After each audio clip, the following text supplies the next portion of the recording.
بسم اللہ الرحمن الرحیم۔ محترم ناظرین گرامی، 10 مارچ 1957 کو سعودی عرب کے دارالحکومت ریاض میں اسامہ بن محمد بن اوس بن لادن پیدا ہوئے۔ لادن اس وقت سعودی عرب کا دوسرا بڑا اور طاقتور خاندان تھا۔ اسامہ بن لادن کے والد شاہ فیصل کے قریبی دوستوں میں تھے۔ اسامہ بن لادن نے ایک انٹرویو میں یہ اقرار کیا تھا کہ ان کے والد یعنی محمد بن اوس نے حضرت امام مہدی کے آمد کے سلسلے میں ایک فنڈ قائم کر رکھا تھا اور وہ ساری زندگی حضرت امام مہدی کے انتظار میں تیاریاں کرتے تھے۔ اسی طرح پاکستانی صحافی حامد میر کو انٹرویو دیتے ہوئے اسامہ بن لادن کہتے ہیں کہ شاہ فیصل پوری زندگی میں صرف 2 ہی دفعہ روئے ہیں، ایک تو جب میرے والد کا انتقال ہوا، دوسرا اس وقت روئے تھے جب پاکستان کے وزیر اعظم ذوالفقار علی بھٹو کا انتقال ہوا۔ اسامہ بن لادن نے اپنی ابتدائی تعلیم اپنے ملک سعودی عرب سے حاصل کی۔ اس کے بعد انہوں نے ریاض کی کنگ یونیورسٹی جامع الملک عبدالعزیز سے MBA کی تعلیم حاصل کی۔ اسامہ کے بارے میں بعض مغربی صحافیوں کا ماننا ہے کہ اسامہ نے لندن کی یونیورسٹی سے انجینئرنگ کی ڈگری حاصل کی تھی۔ اسامہ بن لادن کے بارے میں یہ مشہور ہے کہ اس کو مقدس اسلامی مقامات سے خاص محبت رہی۔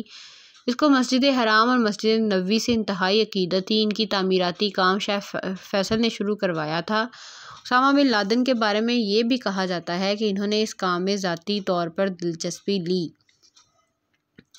اسامہ بن لادن نے یہ منصوبے اپنی نگرانی میں مکمل کروائے تھے۔ اسامہ کو مذہبی رجحان وراثت میں ملا تھا۔ اسامہ بن لادن کا خاندان عام لوگوں کی طرح امام احمد بن جنبل کے فقہ سے متاثر اور شیخ محمد بن عبد الوہاب کے سالفین کو اصل اسلام مانتے تھے۔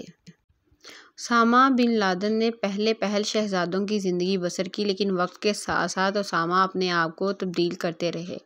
کہا جاتا ہے کہ اسامہ بن لادن عرب لوگوں کو پاکستان میں لائے تھے۔ ان میں سے زیادہ تر پشاور میں قیام پذیر رہے۔ مصر کے حکمران حسنی مبارک نے مذہبی تہذیب کے خلاف جہاد کیا تو وہاں سے بے شمار لوگ بھاگ کر افغانستان اور پاکستان میں آ کر رہائش پذیر ہو گئے۔ ان میں سے احمد زاوری جو کہ جہاد کرنے والوں کا ایک عظیم رہنما تھا۔ اسامہ احمد زاوری کو مالی طور پر مستحکم کرنے لگا۔ شروع میں القاعدہ عرب کے مجاہدین کے ذریعے افغانستان کے ساتھ موجود رہی۔ افغانستان کی جہادی لوگ عرب والوں کو بزدل تصور کیا کرتے تھے۔ ان کا یہ خیال تھا کہ ہم ان کا ساتھ دیتے دیتے اپنی زندگی کو بھی خطرے میں ڈال دیتے ہیں۔ یہ عرب کی تنظیم افغانی لوگوں کے لیے ایک مذاق کی تنظیم تھی۔ افغانی جہاد جہاں ختم ہونے کے بعد ابتدا میں القاعدہ بڑی حد تک غیر متشدد تھی، لیکن جب سے اس میں مصری لوگ شامل ہو گئے تو یہ رفتہ رفتہ اسامہ بن لادن عبدالاذان کے ہاتھ سے نکل کر احمد زاوری کے نظریے کو قبول کرنے لگ گئے تھے۔ ان مصری نے عبدالاذان کو بھی قتل کر دیا۔ اس کے قتل ہونے کے بعد احمد زاوری اور اسامہ بن لادن کی تنظیم کو مکمل طور پر اپنے قابو میں کر لیا۔ تنظیم پر جتنا بھی خرچہ ہو رہا تھا وہ اسامہ بن لادن کا ہو رہا تھا۔ اسامہ ایک ایسے آدمی تھے جو اس تنظیم کے لیے بے شمار رقم جمع کرنے کی صلاحیت رکھتے تھے۔ یہی وجہ تھی کہ احمد زاوری کے لیے اسامہ بن لادن کا زندہ رہنا بہت ہی ضروری تھا۔ آہستہ آہستہ الجہاد نے القاعدہ کو اپنے قانون کے مطابق بنا لیا۔ یہ تنظیم بڑھتی ایک دہشت گروپ میں تبدیل ہونے لگ گئی۔ اسی وجہ سے دنیا کے بڑے بڑے ملک اس تنظیم کو دہشت گرد تصور کرنے لگ گئے۔ ان میں خاص طور پر امریکہ اس تنظیم کو دہشت گرد تصور کرتا تھا۔ 11 ستمبر 2001 کو اسامہ بن لادن نے افغانستان میں اپنی تنظیم کے ساتھ کہا تھا کہ ٹیلی ویژن لگا کر دیکھیں۔ تھوڑی دیر کے بعد بم بلاسٹ ہونے کی خبر چلنے لگی۔ کہا جاتا ہے کہ اسامہ بن لادن نے اپنی مٹھی بند کی ہوئی تھی۔ جیسے جیسے حملے ہوتے جا رہے تھے اسامہ بن لادن اپنی ہاتھ کی مٹھی کو کھولتے جا رہے تھے۔ سب سے پہلے ایک جہاز تباہ ہوا تو اسامہ نے اپنی ایک انگلی اٹھا لی، دوسری کے تباہ ہونے پر دوسری انگلی، پھر پینٹاگون پر بم بلاسٹ ہوا تو انہوں نے تیسری انگلی کو کھول لیا۔ اسامہ بن لادن اپنی چوتھی انگلی کو کھولنے کی بے چینی سے انتظار کر رہے تھے۔ چوتھا جہاز واشنگٹن DC کی طرف جا رہا تھا۔ اس میں موجود بم بلاسٹ کرنے والے کو جہاز میں بیٹھے لوگوں نے پکڑ لیا تھا۔ اس طرح یہ جہاز ایک پینسلوینیا کے ایک کھیت میں جا کر گر گیا۔ ان حملوں میں تقریباً 2977 افراد اپنی جان کی بازی ہار گئے تھے۔ ان میں سے 25,000 سے زائد افراد کو شدید زخم آئے تھے۔ اسامہ بن لادن کی ماں اپنے بیٹے سے بہت زیادہ پیار کرتی تھی۔ جو کوئی بھی اسامہ بن لادن کو یہ کہتا کہ سب کچھ اسامہ بن لادن کروا رہا ہے تو اس کی ماں یہ بات کہتی تھی کہ میرے بیٹے پر الزام تراشی ہے۔ اسامہ بن لادن کی والدہ امریکہ میں ہونے والے حملے کا ذمہ دار ان لوگوں کو تصور کرتی تھی جو اس کے ساتھی تھے۔ اس کے الفاظ یہ تھے کہ میرا بیٹا بہت ہی اچھا ہے، میرا اسامہ ایسا کام کبھی بھی نہیں کر سکتا۔ اسامہ کی ماں کبھی بھی اپنے بیٹے اسامہ کا جہادی چہرہ نہ دیکھ سکی۔ ان حملوں کے بعد امریکہ اسامہ بن لادن کو بے چینی سے تلاش کرنے لگ گیا۔